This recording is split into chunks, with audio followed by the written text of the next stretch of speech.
10th Tamil மீடியத்துக்கான maths question paper தான் பார்த்துட்டு இருக்கீங்க. Full portion question paper.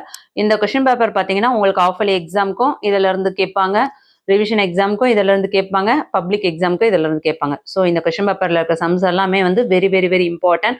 So இது எல்லாமே நீங்க ஒர்க் அவுட் பண்ணி பார்க்கும்பொழுது கண்டிப்பா வந்து உங்களால ஃபுல் மார்க்ஸ் ஸ்கோர் பண்ண முடியும்.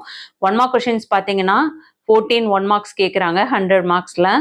அதுக்கு அடுத்தது 2 மார்க் கொஸ்டின்ஸ் 14 கொடுத்துட்டு அதுல எனி 10 கேட்குறாங்க. 28th கொஸ்டின்ஸ் வந்து very very important compulsory question. அடுத்தது பார்ட் 3ல பார்த்தீங்கன்னா 5 மார்க் கொஸ்டின் பார்த்தீங்கன்னா உங்களுக்கு 14 கொடுத்துட்டு 10 வந்து அட்டன் பண்ண சொல்றாங்க. பார்ட்டில் உங்களுக்கு ஜாமெண்ட்ரியும் கிராஃபும் கேட்குறாங்க. ஜாமெண்ட்ரிக்கும் வந்து இது அல்லது அது ஆப்ஷன்ல வரும், கிராஃப்க்கும் இது அல்லது ஆப்ஷன்ல வரும். சரிங்களா, இது அல்லது அதுல. ஸோ 43 44 இதுல 2 கொஸ்டின்மே வந்து உங்களுக்கு 8 மார்க் கொஸ்டின். ஸோ அதுவுமே ஆப்ஷன்ல இருக்கு. ஈஸியா இதை வந்து நீங்க ஒர்க் அவுட் பண்ணீங்கன்னா ஆஃப் இயர்லி எக்ஸாம்ல ஃபுல் மார்க்ஸ்